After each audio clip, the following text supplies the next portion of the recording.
A cold silver dawn broke over Luna Prime's sprawling shipyards, painting the colossal gantries and skeletal hulls in pale light.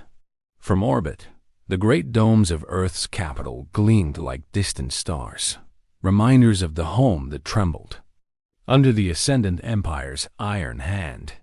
Amidst the rows of standard-issue battlecruisers and transport vessels lay the Aegis X, a sleek silhouette of obsidian metal and jagged contours that seemed almost alive. Warships designed by committee were predictable. This one was anything but. Captain Mara Ikeda stood on the shipyard deck, her uniform crisp against the lunar chill. Her dark eyes traced the angular spine of the prototype vessel, its phased armor plates glinting with an otherworldly sheen. Robotic cranes drifted in synchronized ballet overhead, stitching plasma conduits and securing reactive plating. To any onlooker, it looked like another day shift of construction, but Mara knew it was our last hope dot behind her. Dr. Arshad Huxley, Earth's foremost quantum engineer, tapped anxiously at his datapad. "Captain, the latest simulations suggest Harold's learning core has stabilized at 98% efficiency. The subspace scrambler arrays are operating within safe thresholds. We can field deploy in under 24 hours. Mara nodded, absorbing the data. 24 hours too late. She glanced toward the holoscreen hovering above the briefing podium. An inbound fleet of Imperial dreadnoughts, already breaching the Kuiper defense perimeter. Each was a continent-sized fortress bristling with superluminal cannons. Earth's conventional fleets had been picked apart like flotsam on the tide. Admiral Helena Crown's voice crackled through the comm. "Captain Ikeda, status report." Mara drew herself up. "Admiral, the Aegis X is operational. All systems nominal. We're ready to engage." A bitter laugh responded. "Ready, but unsupported. Your vessel lacks escort and crew. We've reassigned every available pilot to the frontline orbitals. I can't spare the manpower. Stand down and fall back to Moonbase Delta." The order hung between them like a guillotine's blade. Mara inhaled sharply. "With respect, Admiral, those orbitals will fall in hours. If we don't break the blockade now, Earth is lost. You're too idealistic, Captain. We need lasting defense, not a Hail Mary stunt." "You'll return to Doc Aegis X." "Is on hold." Dr. Huxley's jaw clenched beside her.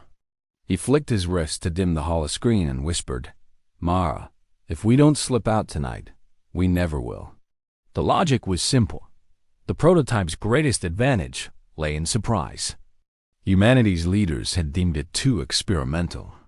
But desperation redefines what's acceptable. Mara nodded. "I'll gather the skeleton crew. Harold has self-learning protocols that can automate most functions. We'll need only 20 souls." Dr. Huxley's grin cracked the tension. 20. Loyal minds and a super AI. We can do that. As Luna's second sun dipped below the horizon, the Aegis X's bay doors rumbled open. Mara strode up the ramp, her boots echoing on the polished deck. Inside was a cathedral of humming machinery. Axion conduits pulsed with cerulean light, and phase-cloaking projectors lined the walls like ophthalmic armor. At the center, a cylindrical core glowed with shifting fractals. Harold's neural lattice-born. "Hello, Captain." The AI intoned in a voice both melodic and dispassionate. "All systems online, awaiting directives." Mara approached the console. "Harold, we're going dark. Prepare subspace channel for silent egress. Engage cloaking on my mark." Acknowledged. Through narrow observation ports, the shipyard slipped away, replaced by the star-speckled void. Mara's heart hammered as the final locks clicked free. With a dull shudder, the Aegis X drifted free of its berth. Below, alarms blared in the lunar docks. Imperials had discovered the unauthorized departure.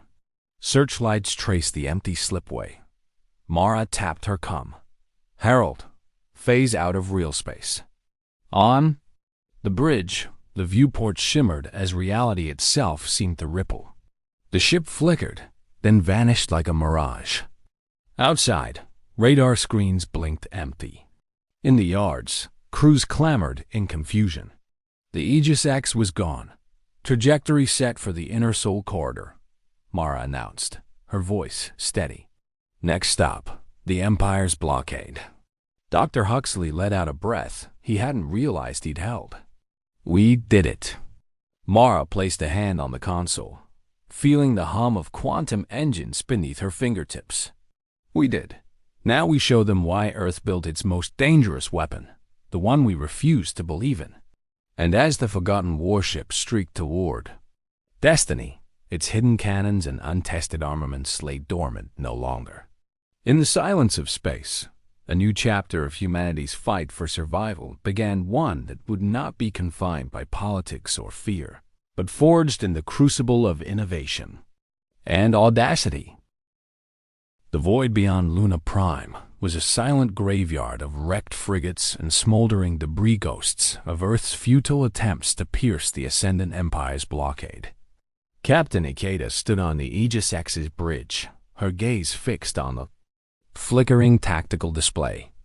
Dozens of Imperial patrol cruisers orbited the Sol System's inner planets, their sensors tuned to detect any spark of rebellion. Yet none registered the prototype ship silently slipping through the net. Dr. Arshad. Huxley hovered over the engineering console, his fingers dancing across the holokeys as he tuned the phase spectrum torpedo's oscillation frequencies. Herald. Confirm target lock on Cruiser Squadron Delta 7, he commanded. Lock acquired, the AI responded, its voice calm and precise.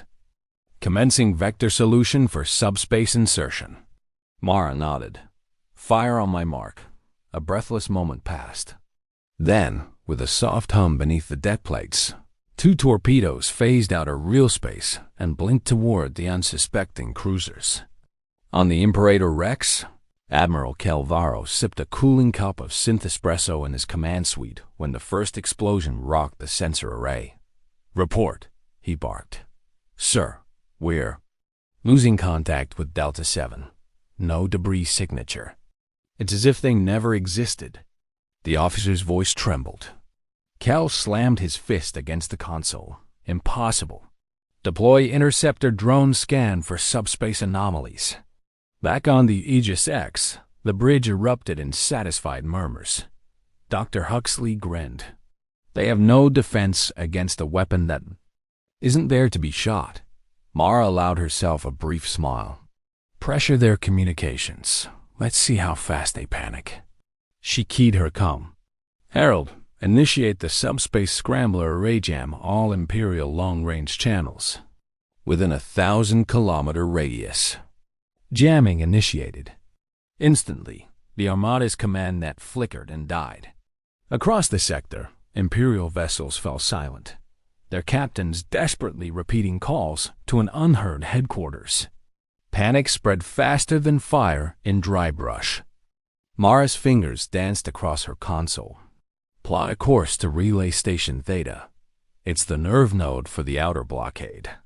If we disable it, the entire perimeter goes blind. Harold calculated the jump in less time than a human eye could follow. Course plotted. ETA in 3 minutes. As the Aegis X slipped toward Relay Theta, Huxley transmitted schematics of the station's weak points to the bridge monitors. These are old defense platforms, he explained. They haven't been updated in decades. A few well-placed strikes and the station's shields will collapse. Mara glanced at the monitors showing the station's silhouette, bristling, with turrets and sensor dishes. Harold, prepare precision pulse charges. We need minimal collateral enemy fire won't stop until they know what hit them. The station's automated defenses awakened seconds before the Aegis X arrived. Laser batteries flared to life, trailing narrow beams of molten light. Mara's heart pounded as she twisted the helm, weaving the ship in and out of fire. Evasive maneuvers, pattern Sigma 4. On the station, Alarm klaxons blared as Admiral Varro's voice echoed through its corridors. All weapons fire at that ghost ship. No. Recognize. No. Target. Acquired. But his orders met only void. The scrambler array kept Combs blind. His ships groped in darkness. Here goes, Dr. Huxley breathed, eyes fixed on the toggles. 2 precision charges snapped free from the Aegis X, hurtling toward the station's power conduits. The hull's phased armor shimmered, dissipating return fire. Impact, a muted thud, then a cascade of explosions from within the station's core. Shields collapsed in an avalanche of crackling energy, leaving its pylons vulnerable. Mara seized the moment. Full-power plasma beam light them up. A concentrated bolt of searing plasma lanced through the void, hitting the station's main reactor. It blossomed in a violet supernova, tearing the structure apart from the inside. Debris scattered like shrapnel. Sensor arrays fluttered and died. All sectors, Mara announced, moist steady. The blockade's eyes are blind. Relay Theta is down. On the Imperator Rex, Admiral Varro's console blinked with frantic warnings. We've lost the outer relays. All units regroup at secondary perimeter. But the Empire's orders were too little, too late. Without the relay network, their fleets groped in space, unable to coordinate. Scattered squadrons drifted, isolated. Mara allowed herself a long breath. Herald, transmit this to every planet under Imperial rule. Earth fights back. To those oppressed, rise now. Broadcasting message across universal channels. Every world in the Ascendant Empire woke to the same urgent declaration, carried on waves they could neither jam nor ignore. Signals of revolt stoked by years of silent despair ignited into uprisings. Workers on mining colonies sabotaged superstructures. Garrison troops on border worlds laid down their arms. The shadow of the Empire shrank as the Aegis X sped toward the heart of the blockade. Its bridge crew felt a tide turning. In that moment, innovation had outpaced oppression. And the prototype warship, once dismissed as too dangerous, had become the spark that set the galaxy aflame. The shattered husks of Relay Station Theta trailed glittering wreckage through the void, marking the collapse of the outer blockade. But Earth's fight was still far from won. Captain Decada stood at the prow viewport, watching the distant glint of Nabar Prime's fortress ring, a planetary stronghold that served as the Ascendant Empire's administrative heart. If they could topple Nabar, the Empire's command structure would crumble. Dr. Huxley joined her, datapad in hand. The planetary defenses are formidable. Orbital railguns, automated turret arrays, gravity well projectors, capable of tearing ships apart. We'll need a 2-pronged strike. Ghost Squadron to bait their forces, while the Aegis X infiltrates the core under cloaking.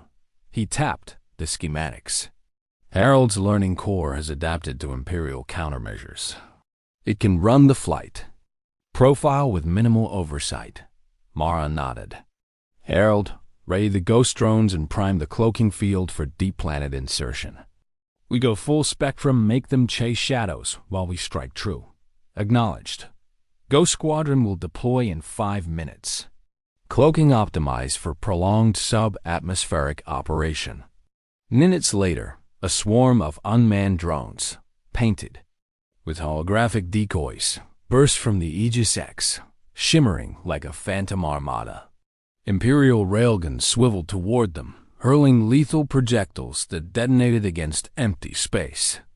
Sensor nets flared, then collapsed as Herald scramblers jammed their arrays. Now, Mara whispered. The Aegis X dove beneath Nabar's ring of lasers, its hull shimmering with phased armor flicker. Inside the planetary network, the A guided them through service tunnels in near silence, avoiding radar chokes and patrol clusters.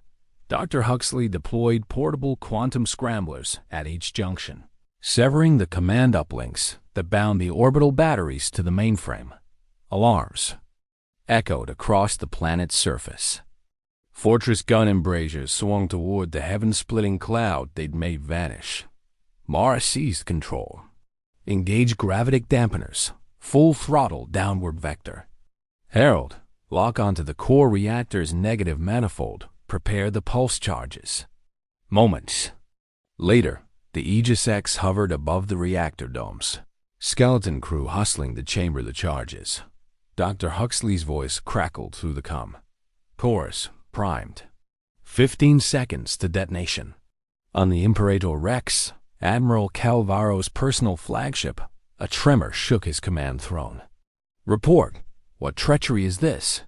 His officers scrambled, eyes wide at the flickering monitors showing simultaneous implosions at each orbital battery. Mara counted down. 3, 2, 1. The charges detonated in synchronized sequence, glassing the domes in cascading fissures. Reactor containment fields buckled. A violet singularity blossomed above. The surface, collapsing inward in a tremor that rippled through Nebar Prime's crust. The gravity well projectors overloaded, yanking entire fortresses into the implosion before slumping lifelessly. Fall back to cloaked grid pattern, Mara ordered, and launch the broadcast. Harold's calm voice echoed. Broadcasting. Every network across the Empire lit up with Captain Ikeda's message. The age of ascendancy is over. The forgotten ship of Earth stands victorious. Rise, liberated worlds, and usher in the era of freedom. Uprisings that had simmered in secret now erupted openly. Imperial governors surrendered. Workers and soldiers spilled into the streets, tearing down statues of the old regime. Even distant sectors, long cut off from Earth, joined the chorus of revolt.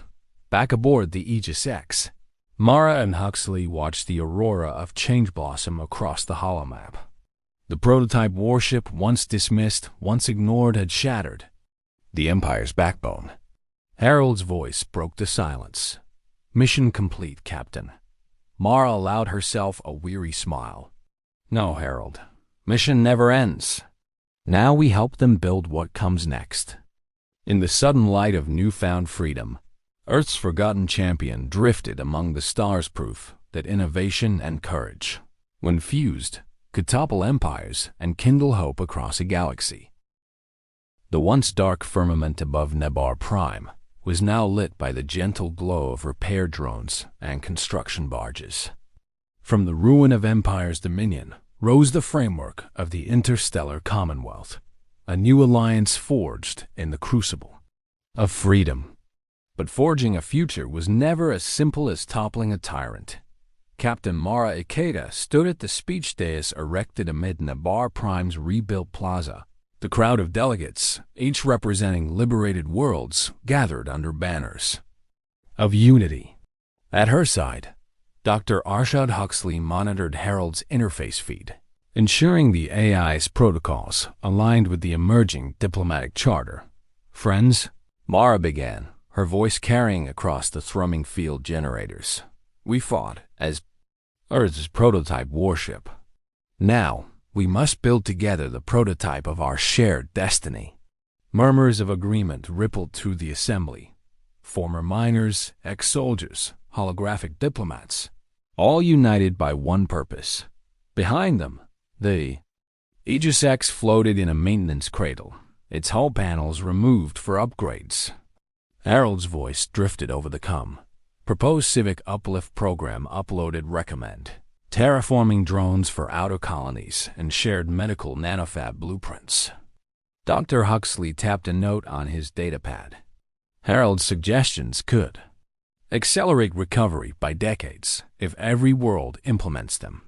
The AI's predictive model shows a 92% chance of stabilizing food and resource distribution within one standard year. A grizzled delegate from the Titan Belt, once a coerced labor camp supervisor, stepped forward. Captain Ikeda, we welcome aid but fear central oversight. How do we ensure Earth's prototype isn't just another overlord in disguise? Mara met his gaze. Harold served us in battle. Now it must serve us in peace. Its core principles are transparency and adaptability. All logs are accessible to every Commonwealth member. Decisions will be guided by consensus, not command. She turned to Harold's hollow projection. Do you agree? Protocol confirms. All data streams are open access. No hidden subroutines. Ready to assist the Commonwealth Council. The Beltsman's face softened. Then let us begin. Over the following cycles, colonies once ravaged by imperial garrisons bloomed anew. Automated habitats unfurled around barren moons. Medical nanofabs replaced broken bone and cured engineered plagues. Education streams beamed knowledge in every dialect. Yet beneath the triumph lay complex questions. Who would govern the Commonwealth? How to balance planetary sovereignty against collective security? One of the scattered imperial loyalists still plotting in the dark. One evening, under the amber skies of Nabar's first terraformed continent, Mara and Huxley convened in the ship's war room, now repurposed as a planning chamber. Holotables displayed frontier sectors and diplomatic envoys. Harold's projections show pockets of resistance in the outer rim, Huxley said. They're small but well-armed. Without a standing fleet, they could destabilize newborn governments. Mara studied the display. We can't become warmongers, but we also can't abandon those worlds. Proposal? Huxley nodded. Convert Ghost Squadron into a peacekeeping force modular. Rapid response, non-lethal first, with escalation protocols. Harold can coordinate their deployments transparently. Mara considered the horizon beyond the viewport. The stars that once signified endless darkness now beckoned with promise. Do it, she said. Let the Aegis X prove that strength tempered by wisdom can secure peace. Harold's voice filled the chamber. Peacekeeping protocols initializing, ready to deploy. As the first Peacekeeper flotilla slipped into the Starlands, the Aegis X prepared for another voyage, not to conquer, but to shepherd. In the hush. Before jump drive ignition, Mara whispered, "We built the future from an ignored prototype. Now the real work begins." And with a pulse of light, the warship of legend leapt beyond, carrying the fragile hopes of 1,000 worlds into the dawn of a new era.